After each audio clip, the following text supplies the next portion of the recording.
আসসালামু আলাইকুম। Hi everyone. গতদিন সন্ধ্যাবেলা তামিম আম্মুর কাছে আবদার করে বসে যে সে লুচি খাবে, তাই আম্মু এদিকে লুচি ভেজে নিচ্ছিল। লাস্টের এটাই গোল করেছে, না একটা লুচি হচ্ছে 3 গুণা ছিল। তো তামিমের মাঝে মাঝে আবদার হয় আম্মুর কাছে বিভিন্ন রকম খাবার খাওয়ার।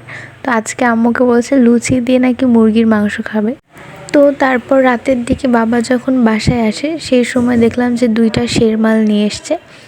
এটা হচ্ছে রাজশাহীর একটা বিখ্যাত খাবার, সেটা হচ্ছে শেরমাল। শবে বরাতের পর থেকে প্রায় বানানো শুরু হয়ে যায়, কিন্তু এই সময় তেমন পাওয়া যায় না, তাও বানাইছে। আর এটা বাবা নিয়ে এসছে। এটার মধ্যে একদম ভরপুর করে বাদাম, মুরব্বা এইসব দেওয়া থাকে। এটা খেতে অনেক মজা। আমার প্রথমের দিকে এটা ভালো লাগতো না, পরে কেন জানি আমার শেরমাল অনেক বেশি ভালো লাগে। তো পরের দিন সকালবেলা এত ঠান্ডা ছিল, তো আমরা সবাই বললাম যে আজকে খিচুড়ি খাওয়া হবে আমাদের।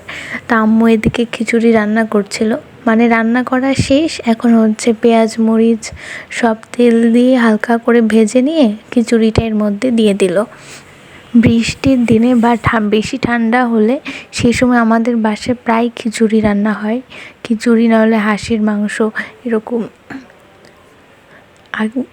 আবার যখন বেশি শীত পড়বে তখন তো হচ্ছে শুধু সবজি দিয়ে খিচুড়ি হয় রাতের বেলা সকালবেলা। মানে খিচুড়ি আমাদের অনেক বেশি পছন্দ। আর আম্মু এদিকে ওপরে দিয়ে একদম সরিষার তেল ছড়াই দিচ্ছিল। এখানে খিচুড়ি রান্না প্রায় হয়ে গেছে। আর তামিম তো প্লেট নিয়ে দাঁড়ায় আছে, ওই খাবে সেই জন্য। তারপরে এই তো আমি আমার জন্য তুলে নিয়েছি প্লেটে দিয়ে আমি বারান্দায় যেয়ে দেখছি আজকে চারিদিকে এত কুয়াশা, আকাশ পুরো অন্ধকার হয়ে আছে মনে হচ্ছে।